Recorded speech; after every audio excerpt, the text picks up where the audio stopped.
Radhe Radhe, welcome back to my channel গ্রাম্য lifestyle ব্লগে। তোমরা সবাই কেমন আছো? আশা করি সবাই ভালো আছো। আর আমি সত্যি ভালো নেই, আমার শরীরটা একেবারে ভালো নেই। এই যে তোমরা লক্ষ্য করো, আমি জানি না আমার চোখে কি হয়েছে, খুব খুব যন্ত্রণা করছিল। একটু আগে আমি ড্রপ নিয়েছি, যার জন্য এখন একটু ঠিক আছি। তো আজকে তোমাদেরকে আমি বেশি কিছু দেখাতে পারবো না। তোমরা বলো কি হয়েছে, সত্যি বেশি কনকন করে তাহলে ডাক্তার দেখাতে হবে।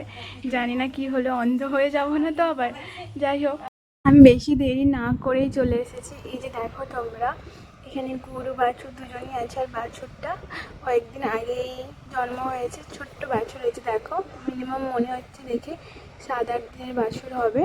আর কালারটা গায়ের দেখো কত সুন্দর লাগছে। এই সময় যদি আমি গরুর কাছে যাই তাহলে আমাকে পুরো সিজ করে দেবে। সত্যি বলতে এখন পুরো রেগে থাকে, তার বাচ্চার গায়ে কাউকেই হাত দিতে দেয় না। আর যেই যাবে তাকেই গুটিয়ে দেবে। আর এদিকে দেখো খাচ্ছে, ছোট বাচ্চা কীভাবে খাচ্ছে দেখো। আর কয়েকদিন পরে অনেকটাই বড় হয়ে যাবে। তোমরা দেখো গায়ের কালারটা কত সুন্দর লাগছে, আর খুব দুষ্টু। আর এইদিকে দেখো, এইদিকেও একটা গরু বাঁধা আছে। আর মোট 3টে গরু। আর তোমাদেরকে আমি আজকে যেটা দেখাবো হচ্ছে আমাদের এই বৃষ্টির কারণে কী কী ক্ষতি হয়েছে আমাদের সবজি বাগানে। অনেকের ক্ষেত্রে মানে অনেকটাই ক্ষতি হয়েছে, যাদের ভিটা বাড়ি অনেকটা মানে নিচু, তাদেরই একটু বেশি ক্ষতি হয়েছে। কারণ তাদের সবজি বাগানের ওপরে পুরো জল উঠে গেছে। এই যে তোমরা দেখলে পুকুরের কাছেই সবজি বাগান ছিল, তার জন্য কতটা জল উঠেছে। এই জন্য গাছে জল জমা হয়ে গোড়ায় মারা যায়। আর এই গাছটা দেখো তোমরা, কতটা মাটি নরম হওয়ার ফলে বাতাসও প্রচণ্ড হচ্ছিল, তার জন্য পেঁপে গাছটা পুরোটা পড়ে গেছে। কত বড় পেঁপে গাছ ছিল আর কত পেঁপে হয়েছে তোমরা দেখলে। আর এই দিকে দেখো তোমরা, এই দিকটায় অনেকটা ক্ষতি হয়েছে, কত গাছগুলো মারা গেছে। আর এই দিকটায় সামনেই জল আছে। এই দেখো, তোমরা দেখে বুঝতে পারবে যে দেখো কত গাছগুলো মারা গেছে। আর তোমরা এই গাছটা যদি চেনো প্লিজ জানিও, তোমাদের কাছে প্রশ্ন রইল, প্লিজ প্লিজ জানিও। এটা আমরা প্রায় সবার বাড়িতে না থাকলেও প্রায় কিনে আনি, তো এটা খুবই উপকারী।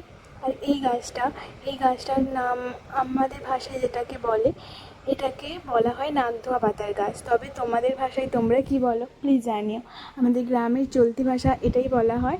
আর এই দিকটাই দেখো তোমরা, এখানে দেওয়া আছে ঝিঙে গাছ। ঝিঙে গাছগুলো কত সুন্দর করে গোল করে লাগানো আছে, মানে লাগানো আছে, তারপরে অনেকগুলো কঞ্চে দেওয়ার পরে এইভাবে গোল করে চারিদিকে বেড় দিয়ে দিয়েছে। আর ঝিঙেগুলোও হয়েছে, কিন্তু এগুলো দেশি নয়। এগুলো দেখো তোমরা, এগুলো মানে স্বাভাবিক আমরা বাজার থেকে যেমন কিনে আনি ওই রকমই, যাকে বলা হয় আমরা বলি হাইব্রিড। তো এই যে দেখো তোমরা কত বড় বড় হয়েছে। আর এই তোমরা দেখো কত সুন্দর লাগছে দেখতে। আর এই যে দেখো তোমরা, এই যে গাছগুলো আমরা যে বড়ি দেওয়া হয়, এটা সেই বড়ি, এটাকে আমরা বলি বিড়ি, বিড়ি গাছ বলি। আর তোমরা কী গাছ বলো প্লিজ জানিও।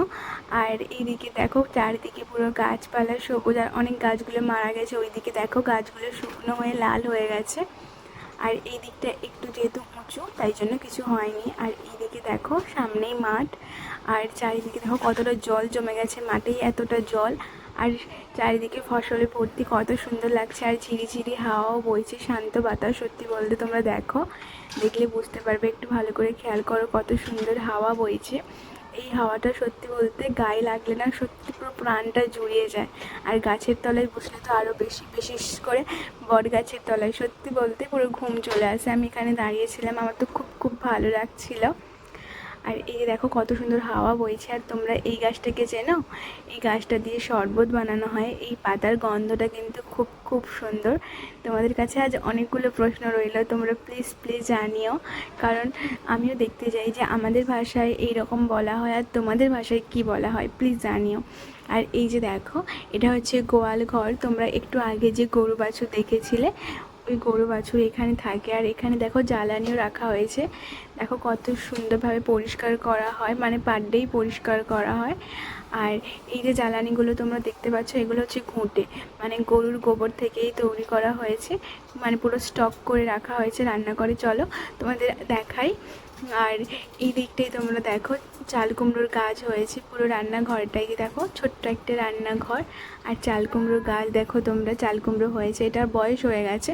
তবে এটা দিয়ে এখন যে তোমরা দেখলে যে একটু আগে যে বিড়ি গাছ, মানে আমরা ওটা যে বড়ি দেওয়া হয় ওই গাছটাকে বিড়ি বলি, তবে আমি তো জানি না, তোমরা প্লিজ বলো বাংলা ভাষায় ওটাকে কী বলে। ওইটার সঙ্গে বড়ি দেওয়া হয়। আর এই দিকে দেখো তোমরা উনুন জ্বলছে, রান্না চলছে। তো এখানে মামিমা নেই, মামিমা একটু বাইরের দিকে গেছে। জল কি তুমি খাও? খাওয়া হয়? জল পরিষ্কার না? এই যে দেখো তোমরা, এই দিকটায় তোমাদেরকে দেখাই কত সবজি হয়েছে। আর এই যে গাছটা তোমরা দেখো, এই গাছটা হচ্ছে বরবটি গাছ। আর এই যে দেখো তোমরা চাল কুমড়ো ঝুলছে, কত বড় চাল কুমড়ো। আর গায়ের কালারটা দেখো, খুব খুব সুন্দর লাগছে। তোমরা জানিও কেমন লাগছে দেখতে। তবে বয়স হয়ে গেছে, যেমন কচি চাল কুমড়োর রান্না খুব খুব সুন্দর লাগে, আর বয়স হয়ে গেছে তাও অনেক অনেক সুন্দর সুন্দর রান্না আছে, সেগুলো খুব ভালো লাগে।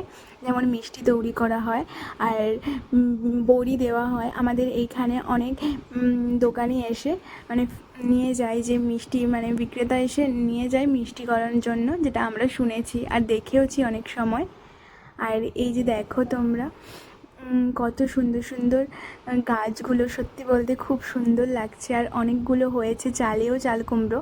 আর তোমরা চলো এই দিকটায় দেখো, কত বড় একটা চাল কুমড়ো হয়েছে, এবং তাও বেঁধে রেখেছে। সত্যি বলতে নইলে পড়ে যাবে, অনেকটা ভারী, মানে যেহেতু অনেকটা বড় হয়েছে তার জন্য ভারী। তোমরা দেখো টালির চালেও হয়ে আছে। তবে এই যে দেখো কীভাবে বেঁধে রেখেছে যাতে পড়ে না যায়। দেখো তোমরা কীভাবে সুন্দর করে বেঁধে রেখেছে, আর দেখতেও কিন্তু খুব সুন্দর লাগছে।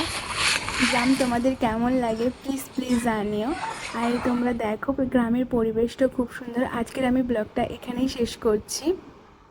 আজকের আমি তোমাদেরকে দেখালাম যে এই বৃষ্টির কারণে আমাদের সবজি খেতে কতটা পরিমাণ সমস্যা হয়েছে। এদিকে একদিক দিয়ে ভালো হয়েছে, আবার কিছু কিছু ক্ষেত্রে খারাপও হয়ে গেছে। যা তোমরা কোথা থেকে আমার এই ব্লগটা দেখছো প্লিজ প্লিজ জানিও। আজকের এই পর্যন্ত, দেখা হচ্ছে পরের ব্লগে। তোমরা সবাই ভালো থেকো, আর ব্লগটা যদি ভালো লাগে একটা লাইক করে দিও। চ্যানেলে নতুন হয়ে থাকলে চ্যানেলটা সাবস্ক্রাইব করে দিও। টাটা, রাধে রাধে।